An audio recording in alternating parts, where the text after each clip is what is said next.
우리가 읽은 이 본문은 마태복음 27장 51절부터 읽었는데요. 이 말씀은 예수님께서 이제 십자가에 달려 돌아가시고 그 이후에 현상들을 이렇게 기록하고 있습니다. 그 현상들이 참 대단합니다. 땅이 막 진동했대요. 땅이 진동하고 우리가 사는 이 지축, 사람들이 살고 있는 세상이 땅에 다 딛고 살고 있잖아요. 그 근거가 뒤흔들렸다. 예수님의 십자가 사건이 단순히 그저 우리를 구원하시는 그런 사건 정도가 아니라 온 우주가 반응을 해야 되는, 그리고 예수님께서 이 땅의 진동만 있었던, 초자연적 현상이 땅의 진동만 있었던 것이 아니고, 아마 우리 시간으로 오전 9시부터 예수님께서 십자가의 순환을 당하셨는데 그때 하늘로부터 어둠이 임합니다. 하늘로부터 낮에 9시부터 오후 3시까지 십자가의 순환을 당하셨는데 중동의 햇살이 뜨거울 거 아니겠습니까? 태양이 햇살이 비치고 있는 그 시점인데 하늘로부터는 어두움이 임했다라고 성경은 기록하고 있습니다.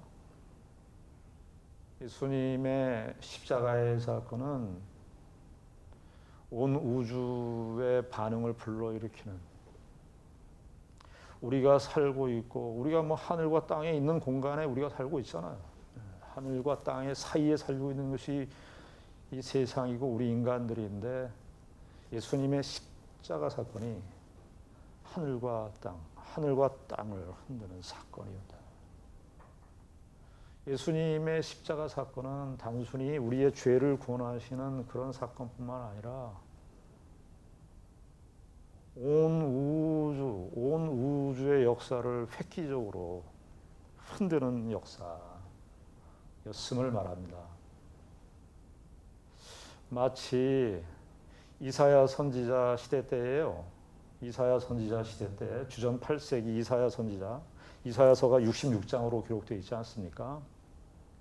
구약의 복음서라고 알려져 있는데 이사야서에서 이스라엘 백성들의 죄악을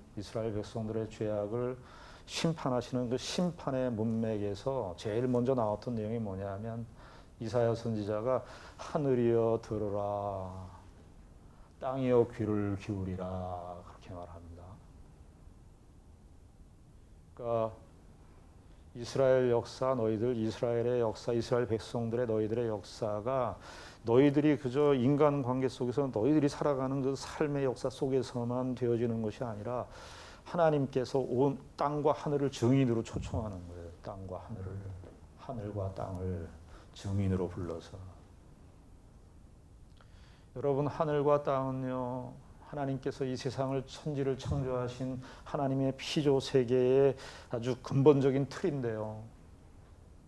우리의 인류의 역사의 모든 과오와 실수와 잘못과 한계와 그 역사의 모든 것들의 증인들입니다.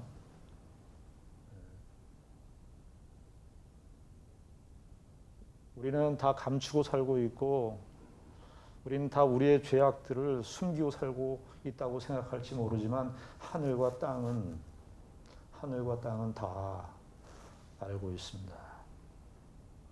근데 예수님의 십자가 사건 속에서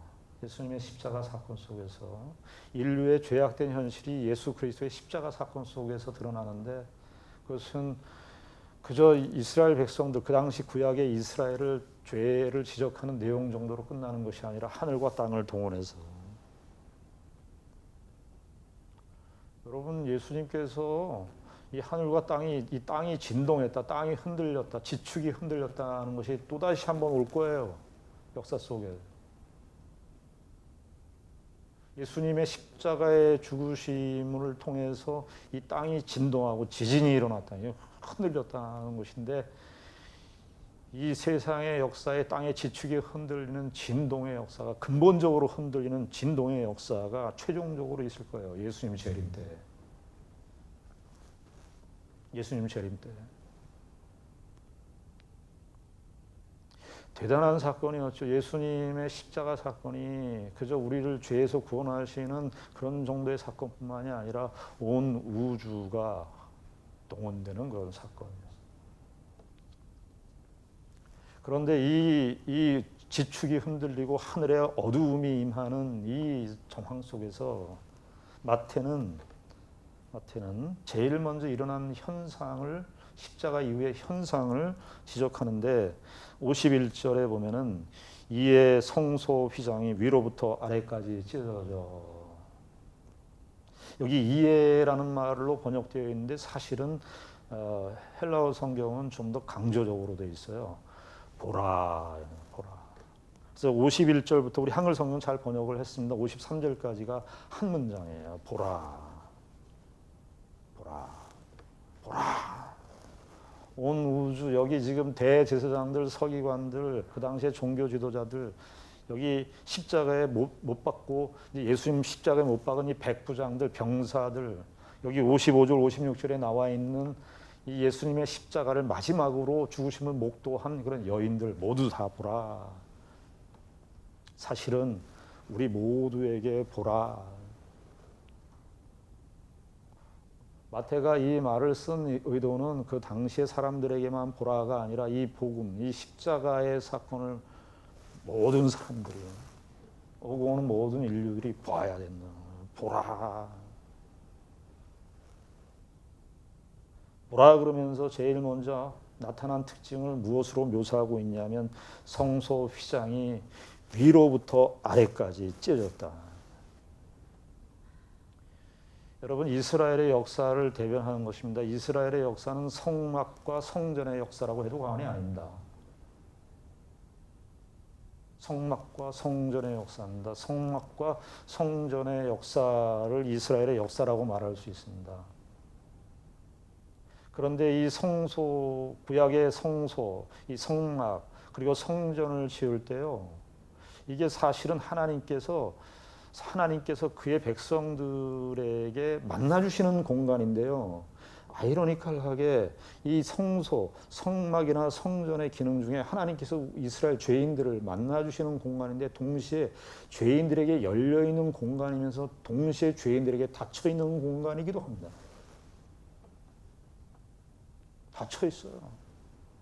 열려있으면서 닫혀있고 닫혀있으면서 열려있는 공간입니다. 여기 이 휘장이 위에서부터 아래로 끊어졌다는 내용이 기록되어 있는데 성소가 있고 지성소가 있어요. 성막도 그렇고 성전도 그렇습니다. 이 성막이나 성전이 이제 이동용으로 쓸 때는 성막이었고 정착해서 쓸 때는 성전이었습니다. 그러나 동일해요. 성소와 지성소로 구분되어 있는 것은. 성소와 지성소, 성소는 제사장이 늘 들어갈 수 있는 곳이었습니다. 언제나 들어가서 성소에 들어가서 제사장은 그 성소 앞에다가 진설병이라든지 기름을 태울 수 있는 그 향을 태울 수 있는 그 기름을 언제나 그 배치를 해놔야 됐기 때문에 제사장들은 이 성소는 자유롭게 드러날 수 있었습니다. 그런데 이 지성소는 들어갈 수가 없었습니다. 함부로 들어갈 수가 없었습니다. 이 성소까지는 열려있는 공간인데 지성소는 닫혀있는 공간이었어요. 열림과 닫힘과 열림의 공간, 성소였습니다. 성소와 그 지성소, 휘장이 가려져 있습니다. 1년에 딱 한 번 7월 10일 때 대제사장이 딱 한 번 들어가요. 이 지성소에. 근데 지성소에 들어갈 때 이 제사장이 얼마나 까다로운지 모릅니다. 제사장 자체가 정결 의식을 행해야 돼요. 대제사장이 1년에 딱 한 번 들어가는 공간. 근데 그 대제사장이 만약에 정결에 문제가 생기면 그냥 바로 죽어버리는 그 공간. 지성소의 공간. 성소와 지성소를 가로막고 있었던 공간. 이 이 휘장은 어떤 모양으로 되어 있냐면 에덴 동산의 그림으로 되어 있습니다. 에덴 동산. 인류가 아담이 범죄를 했어요. 하나님의 성소, 에덴 동산이 하나님의 성소라고 할 수 있는데 그 하나님의 성소에서 분리됐어요. 여러분, 하나님께서 아담에게 반드시 죽으리라 그러니까 아담이 안 죽었잖아요. 사람들이 창세기를 이렇게 읽을 때 우리 시각으로 읽어가지고 아담이 안 죽었으니까 하나님의 약속이 잘못된 거 아니냐, 하나님의 명령이 틀린 거 아니냐. 여러분, 죽음이 그런 성경이 그런 식의 죽음을 말하지 않습니다. 성경에서 죽음은 하나님과 분리된 거예요. 하나님과 분리. 하나님과 분리되면 죽은 거예요. 물고기가 물속에서 나오면 잠깐 파닥파닥하면서 살아요. 잠깐 파닥파닥하면서 사는데 궁극적으로 어떻게 됩니까? 죽죠. 물고기는 왜 죽었죠? 물과 분리됐으니까. 물과 단절되어 있으니까. 성소와 지성소의 이 휘장이 바로 그 그림을 그려주고 있는 거예요. 그렇게 수놓았어요. 출애굽기 26장에 의하면 이 회막의 이 휘장의 그림이 그렇게 에덴 동산에 추방된. 인류는 죄송하게도 하나님을 떠난 인류의 상태는 하나님을 만날 수 없습니다. 하나님을 만날 수 없습니다. 마태는 복음서 기자들은 예수 그리스도의 이 십자가에 죽으시고 난 이후의 현상을 설명하는데 제일 먼저 성소의 휘장이 위에서부터 아래로 찢겨졌다 그렇게 말합니다. 성소의 휘장이 이걸 누가 찢어놓은 곳이겠어요? 수동태, 여기 51절부터 53절까지 나와 있는 동사가 다 수동태입니다. 수동태. 휘장이 위로부터 아래까지 찢어지게 됐고요. 진동되었고 바위가 터지게 되었고 수동태. 무덤이 열리며 자던 성도의 몸이 많이 일어나게 되었고 53절 거룩한 성에 들어가 많은 사람에게 보여지게 되었다. 아니다. 수동태. 3인칭 단수 아니면 3인칭 복수. 수동태로 되었어요. 수동태라고 하는 것은 되어졌다는 거 아니에요. 근데 주어가 없어요. 주어가 누구겠어요? 하나님께서. 여러분, 예수 그리스도의 십자가 사건 속에서 성소의 휘장이 위에서부터 아래로 찢겨졌는데 이게 하나님이 찢으신 거예요. 하나님이. 이 사실을 기억해야 됩니다. 우리가 예수 그리스도의 십자가 사건을 대할 때마다 우리는 꽝이다. 우리는 원하지도 않았다. 우리는 구원을 애초에 바라지도 않았다. 하나님께서 전적으로 다 하신 일이다. 그래서 의도적으로 마태는 의도적으로 수동태로 계속해서 수동태로 썼어요. 신적 수동태.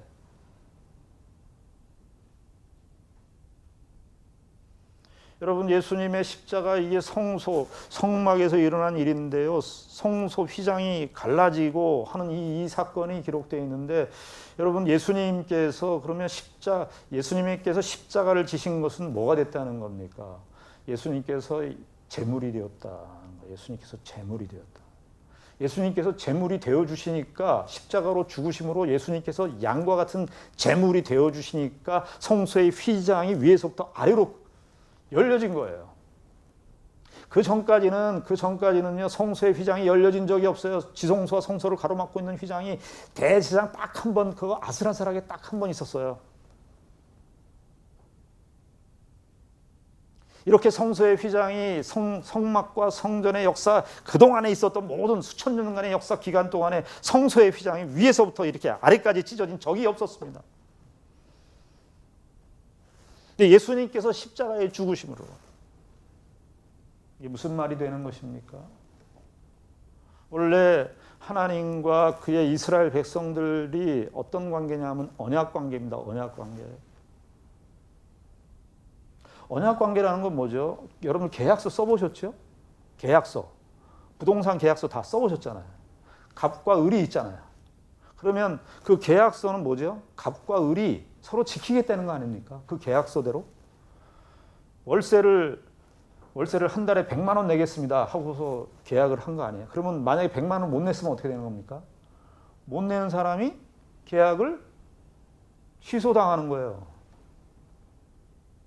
하나님과 인류, 이스라엘 백성들이 계약을 맺었는데 그 당시에 구약의 이스라엘이 이 계약을 지킬 수도 없었고 지킬 마음도 없었어요.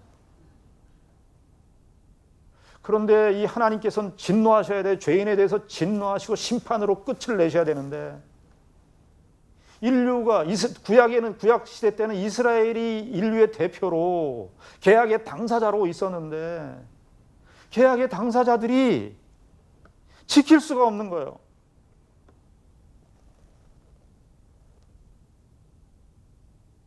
누가 지키신 거예요?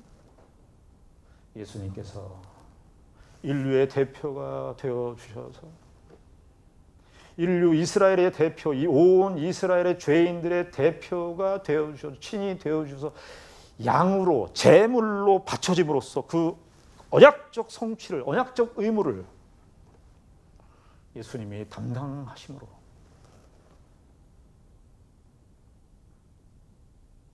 우리에게 성소의 휘장이 열려지게 된 것입니다. 이 복음서에 있었던 복음서에 있는 이 내용을 기반으로 해서 다른 성경 신약의 기자들은 바울 사도나 히브리서 기자는 이것을 기반으로 해서 복음을 더 확대했습니다. 히브리서 9장 11절 12절 이하에 보면 그리스도께서는 장래 좋은 일의 대제사장으로 오사 손으로 짓지 아니한 것 곧 이 창조에 속하지 아니한 더 크고 온전한 장막으로 말미암아 예수님께서 친히 온전한 장막, 온전한 이 회막이 되었어요.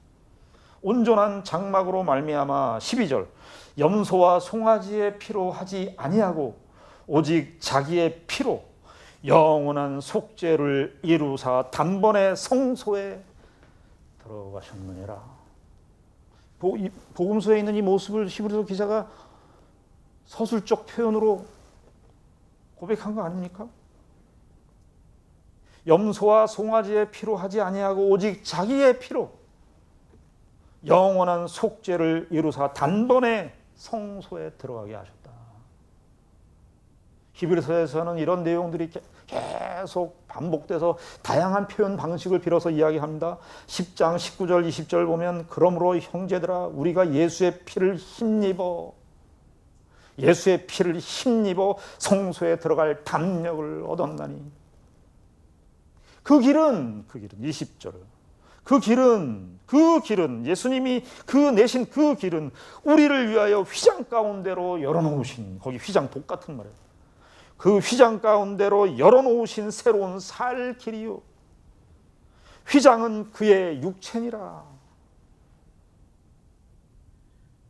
우리가 들어갈 담력을 얻었어요.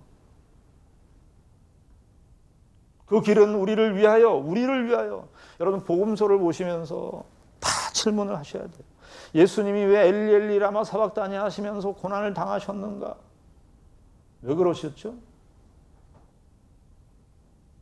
왜 그러셨죠? 여기 오늘 히브리서 10장에 나와 있는 것처럼 어떻게 해요? 우리를 위하여, 나를 위하여. 예수님 왜 하늘의 그 거룩한 영광과 삼위일체의 영광과 그 엄청난 위치에 있었던 그 삼위와 동등하신 그 성자 예수 그리스도께서 왜 이 땅으로 내려오셨습니까? 질문을 던져야 됩니다. 사람들이 질문을 잘 못해요. 정말 정작해야 되는 질문을 못합니다. 성경을 보면서 우리가 이상한 질문만 해요. 이게 사실이냐 아니냐 이 질문만 해요. 먼저 성경의 의도를 알아서 성경이 왜 이런 사실을 말하는가, 뭐 때문에 그러는지를 질문해야 됩니다. 왜 예수님 성육신 하셔서 이 땅에 내려오셨습니까? 이 질문을 먼저 던져야 돼요. 우리 어떻게 고백해야 되는 사람들입니까? 나를 위하여, 우리를 위하여 이 땅에 내려오셨습니다. 예수님 왜 제자들에게 부인을 당하고 그때 한 25만 명이 6월절에 다 제사를 드리려고 모였던 많은 사람들이 있었는데 예수님, 우리 인간적인 생각에 얼마든지 제자들은 다 이제 인파들이 많으니까 도망가기가 편했어요. 다 도망갔어요. 예수님 도망가시지. 예수님 오히려 스스로 십자가의 길을 자초하시고 겟세마네 동산에서 땀방울이 핏방울이 되도록 그렇게 기도를 하시고,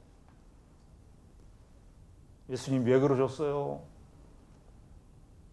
질문을 던져요. 누구 때문에 그랬다고요? 나 때문에, 나를 위하여.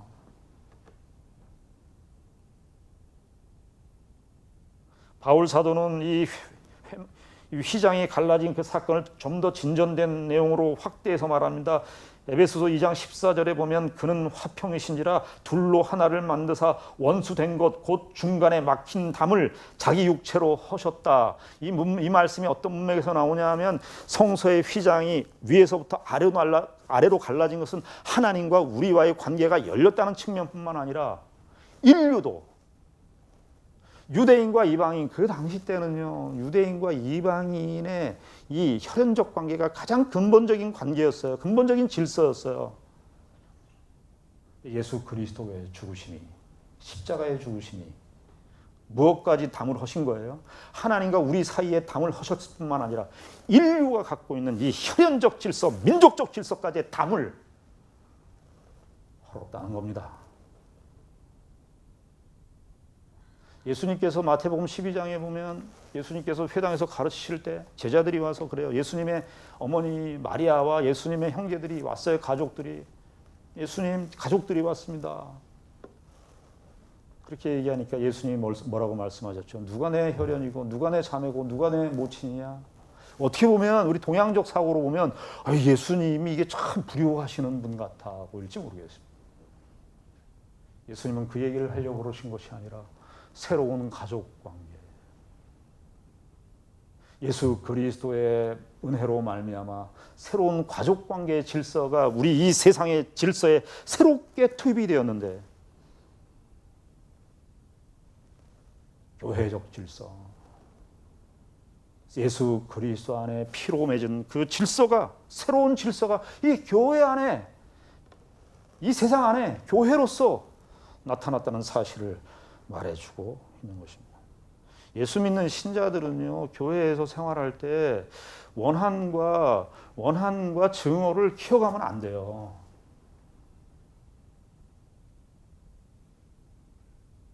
예수 믿는 신자들은 오히려 세상은 그 원한을 자꾸 키우고 부추기도록 하죠.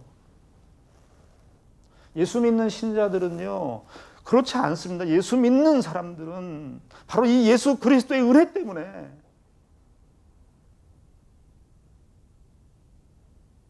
묻고 살고 품고 살아야 돼요.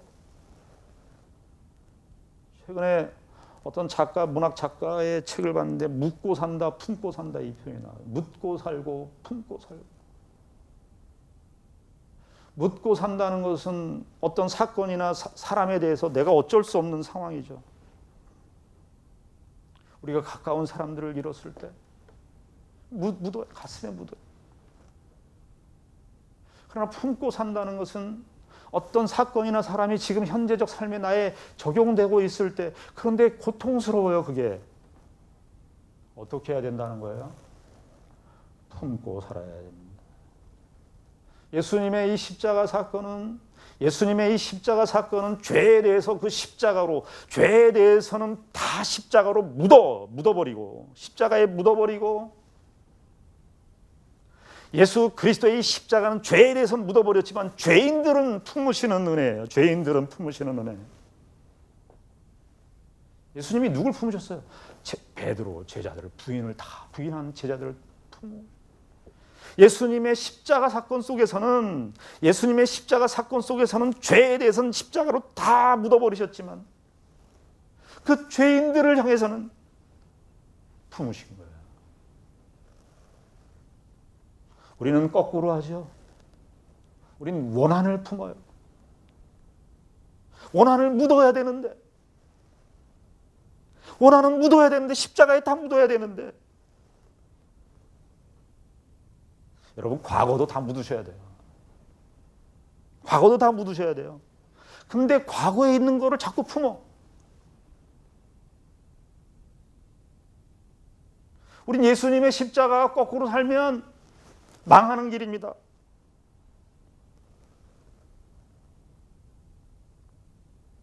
무엇을 우리는 묻고 살고 무엇을 품고 사시겠습니까?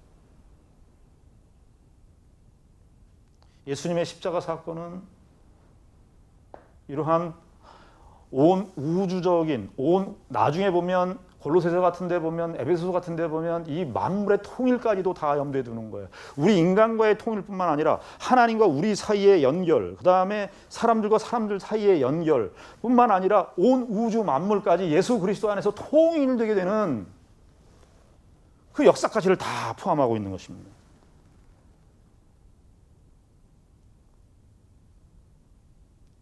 그리고 예수님의 이 십자가 사건을 두 번째 어떤 현상이 일어납니까? 52절 53절에 보니까 무덤들이 열리며 자던 성도의 몸이 많이 일어나되 예수의 부활 후에 그들이 무덤에서 나와서 거룩한 성에 들어간 많은 사람에게 보이니라. 이게 마태에만 기록되어 있는 표현인데 예수님께서 십자가에 죽으시니까 자던 성도들이 일어났다는. 여러분 예수를 믿는 신자들은요 용어를 쓸 때 죽었다 이런 표현을 별로 쓰는 게 안 좋아요. 성경은 죽었다는 쓰는 표현도 쓰지만은 대체적으로 보면 성경적인 입장에서는 잔다 그래요. 잔다는 건 어떤 의미죠? 깬다는 것을 전제하는 거예요. 자던 성도의 몸이 많이 일어나되 무덤들이 열렸어요. 무덤들이 열렸다. 이 50일에 무덤들이 열렸다. 이게 참 무덤들이 여러분 이 세상은 어떻습니까? 이 세상은 죄와 사망, 이 죽음의 세력이 있기 때문에 우리 무덤에 들어가면 다 다쳤다 이렇게 생각을 해요. 죽음은 끝이다 이렇게 생각을 합니다. 죽음이 그렇게 왕노릇하는 이 시대 속에서 우리가 살고 있어요. 죽음이 왕노릇하는 그런 시대 속에서 우리가 살고 있는데 그래서 어떤 철학자는 사람들은 결국 이 세상에서 사는 삶이 죽음을 연습하는 삶이다 그렇게까지 얘기해요. 죽음을 연습하고 사는지 모르겠어요. 그 사람들의 시각에서 보면. 그러나 예수 그리스도의 십자가는 예수 그리스도의 십자가 안에 있는 그 영원한 생명의 능력은 무덤을 열어 젖히는 사건이에요. 온 세상 사람들이 다 죽음 앞에서 쩔쩔매고 죽음 앞에 공포를 느끼고 죽으면 내 인생이 다 끝났다고 생각하는 이 세상의 역사 속에서 예수 그리스도의 십자가에서 새로운 사실이 드러나게 되는데 생명이 무덤을 뚫고 나오는 거예요. 여러분 이 부활한 성도들이 예수님께서 이 십자가의 사건 속에서 부활한 성도들이 나타났다는데 사실은 예수님께서 공생의 기간 동안에 죽은 자를 살리신 사건들이 여러 건 있었지 않습니까? 대표적인 게 어떤 사건이었습니까? 요한복음 11장에 나사로를 살리신 사건 아니에요. 그 요한복음 11장에 나사로를 살리신 사건 속에서 우리가 주목해 봐야 되는 단어가 뭐냐면 예수님께서 거기서 다 울고 있는 거예요. 나사로가 죽은 지 나흘 됐는데 나사로도 죽으니까 나사로의 누나들 마리아와 마르다도 울고 동네 사람들이 다 슬피 울고. 근데 거기 예수님께서 뭐라고 그러냐면 그 장면에서 예수님이 심히 통분하셨다 그래요. 예수님께서 거기 심히 통분하셨다 그러는 거예요. 근데 예수님의 통분하심은 이거 만약에 그냥 나사로가 죽은 거 우리가 사람이 죽었을 때 저 사람 돌아가셨구나. 가슴이 아프다. 그런 눈물이었다면 그냥 울었다라는 표현을 썼을 텐데 예수님께서 분노하셨다는 거거든요. 심히 분노하셨다는 얘기예요. 예수님의 분노는 주변에 있는 사람들이 울고 마르다가 울고 마리아도 울고 그래서 내가 너무 너희를 왜 우냐 이게 아니고 예수님께서 심히 통분히 여기신 것은 이 세상의 역사 안에 예수님의 세계 속에서는 원래 창세 전에 하나님께 삼위일체 하나님의 영역 속에 있어서는 사람을 하나님께서 원래 창조하셨을 때 아담이 타락되기 전에 하나님께서 아담을 창조하셨을 때 그 세계는 죽음이 없었던 세계였는데 이것이 삼위일체 하나님의 시각 속에서 보면 이것이 정상적인 세계였는데 비정상적인 죽음의 세력이 예수님이 이 땅에 오시니까 나사로 죽은 것만 죽음의 모습이 아니에요. 죽는 것만 죽음의 모습이 아니에요. 병자들은 다 죽음의 양상들 아닙니까? 병자들 아프고 병들고 귀신 들리고 이게 다 죽음의 현상들이에요. 예수님께서 이 땅에 내려오시니까 죽음이 압도하고 있는 세상인 거예요. 예수님의 눈에서 보면 이 세상은 비정상적인 상황인 거예요. 왜요? 예수님의 세계 속에는 인간이라고 하는 존재, 하나님과 하나님의 형상을 따라 지음을 받은 이런 하나님의 형상대로 만든 이 지은 인간은 하나님의 생명의 교제를 누리고 사는 것이 원래 이게 본래적인 모습이었는데 죽음이 왕노릇하는 그런 모습을 보면서 너무나 비정상적인 이 세계의 현실들을 가장 그 중심을 바라보시면서 예수님께서 심히 통분히 여기신 겁니다. 무덤들이 열리며 자던 성도의 몸이 많이 일어나고 그래서 이 자던 성도가 누구냐? 53절에 보면 예수의 부활 후에 그들이 무덤에서 나와서 거룩한 성에 이 예루살렘에 들어가서 많이 보였다는 건데요. 성경학자들 간에 여러 의견들이 있습니다만은 1차적으로 저는 그렇게 생각을 해요. 누가복음에 보면은 세례 요한의 어머니, 아버지 사가랴와 엘리사벳 그리고 안나와 시몬 성전에서 이스라엘의 위로를 기다렸던 안나와 시몬 이 네 분들이요 다 어르신들이에요. 그저 이제 몸은 다 늙고 안나 같은 선지자는 84세 된 선지자였습니다. 이제 이분들은 다 이 네 분의 누가복음은 그 네 분의 이야기를 기록하고 있어요. 예수님의 오심을 이야기하면서 그분들을 이야기하고 있어요. 그분들이 다 노인이 되시고 어르신이 되었는데 단 한 가지 그분들이 바라는 소망은 예수 그리스도의 메시아 오심을 바라보고 있었는데 아마 예수님이 이 십자가에 돌아가실 때쯤 다 그 전에 돌아가셨을 거예요. 근데 예수께서 이 마태복음 27장에 무덤들이 열리고 자던 성도의 몸이 일어나서 예수 그리스도와 함께 예수 그리스도의 십자가와 함께 부활 후에 함께 거룩한 성 예루살렘에 들어가서 내가 예수 그리스도 때문에 부활체를 입었다고 내가 예수 그리스도 때문에 다시 살아났다고 증거하는 성도들의 아마 이분들이 이 네 분들이 자기가 살던 동네에 가서 예수의 죽으심 때문에 내가 부활했다고 그것을 증거하지 않았겠습니까? 여러분 예수 그리스도의 십자가 사건을 통해서 드러난 이 현상들은 오늘날 우리들에게 신자들에게 너무나도 중요한 너무나도 우리의 삶에 정말 살이 되고 피가 되어야 되는 그런 고백입니다. 예수 믿는 신자들의 자랑과 담대함과 영광이 어디에 있습니까? 예수 그리스도의 죽으심과 부활의 은혜에 힘입어 살고 있는 존재 저와 여러분들이 우린 예수 그리스도의 십자가의 은혜로 이미 부활의 은혜를 입은 사람들입니다. 우리 예수 그리스도의 부활의 은혜를 우리가 육체 부활로 나중에 부활할 테지만 이미 예수 그리스도를 믿는 순간 부활의 새 생명 가운데 우리가 참여된 사람입니다. 하나님의 충만하신 그 충만하심에 참여된 자들이 저와 여러분들입니다. 저와 여러분들이 믿고 있는 예수 그리스도의 죽으심과 부활의 은혜를 단순히 뭐 천국 가고 이런 정도로만 받아들이시는 것이 아니라 우리가 이 증인으로 이 세상 사람들이 다 답이 없고 불안해하고 결국은 불안하잖아요. 사람들이 근심과 걱정으로 이 세상을 살아가고 있는 이 세상의 사람들 앞에 현실 앞에 우리가 예수 그리스도의 부활의 새 생명의 은혜로 살고 움직이고 존재한다는 이 사실로 저들 앞에 거룩한 성 새 예루살렘에 가서 부활체를 보이면서 예수 그리스도의 은혜를 증거한 것처럼 우리들도 이 세상 앞에 예수 그리스도의 신자의 이 영광으로 증거하는 것입니다. 제발 예수 믿는 신자들이 세상적 조건과 세상의 자랑으로 자랑 좀 하지 마시고 그러면요 예수 그리스도를 통해서 얻어지는 이 십자가의 은혜와 이 축복이 이 복됨이 다 상쇄돼 버려요. 바울이 뭐라 그래요? 빌립보서 3장 나는 다 대설물로 여겼다는 거예요.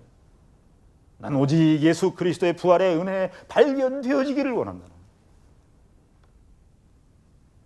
저와 여러분들의 삶 속에 예수 그리스도의 십자가의 은혜와 축복을 받은 자로서 이 세상 앞에 하나님의 백성의 복된 것과 영광된 것을 드러내는 귀한 은혜가 있기를 바랍니다.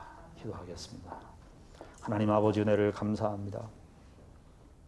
예수 그리스도의 십자가의 사건을 통해서 나타난 현상을 함께 생각을 했습니다. 너무나 놀라운 일이 너무나 크고 위대한 하나님의 큰 일이 우리 가운데 일어났습니다. 다 우리의 축복이고 우리의 은혜입니다. 이 은혜와 축복을 아는 자로서 이 세상 앞에 증인으로 살게 하여 주시옵소서.